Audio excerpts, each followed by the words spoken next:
Pertama-tama perkenalkan, saya Rafif. Di sini saya berdiri, bukan duduk. Kalian tahu nggak sih kalau misalnya Ramadan itu juga disebut sebagai bulan madrasah atau sekolah? Kenapa bisa kayak gitu? Alhamdulillah, assalatu wassalamu ala asrofil anbiya'i wal mursalin wa ala alihi wa sahbihi ajma'in, amma ba'du.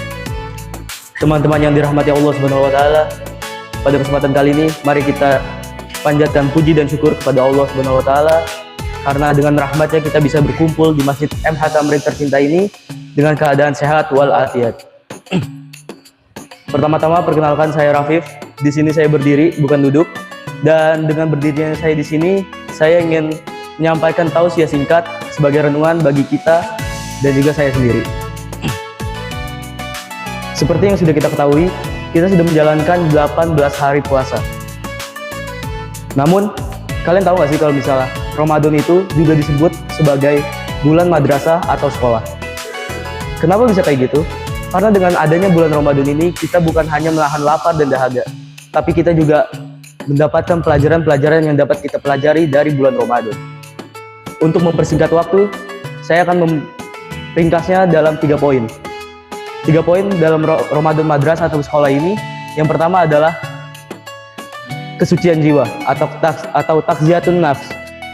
Dengan adanya puasa ini adalah momen yang terbaik bagi kita untuk menyucikan diri kita, hati kita dari iri, dengki, dan juga sombong. Sebagaimana manusia, ketika kita dalam keadaan lemah, dengan contoh yaitu lapar, kita bakal menurunkan ego kita, kayak udahlah, nggak mau masalah, nggak mau iri, nggak mau dengki, nggak mau sombong. Karena dengan itu kita dapat menyucikan jiwa kita. Lalu poin yang kedua yaitu adalah melatih kejujuran. Seperti yang kita ketahui juga bahwa puasa ini adalah ibadah yang bisa kita bilang pribadi.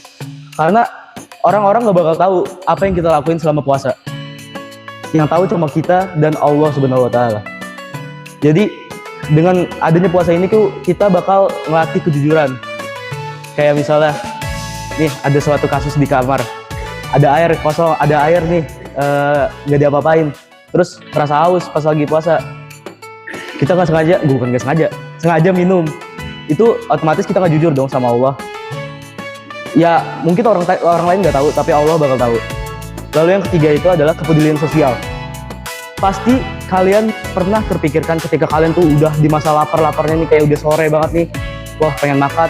Pasti ada terbesit di pikiran kalian tuh, wah saya aja yang puasa ngerasain kayak gini karena ada kewajiban, apalagi di luar sana yang emang merasakan hal tersebut karena kondisi dan situasi.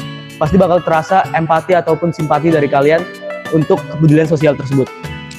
Maka dari itu, mari kita semua menjalankan Ramadan ini dengan hal yang baik-baik dan juga lancar.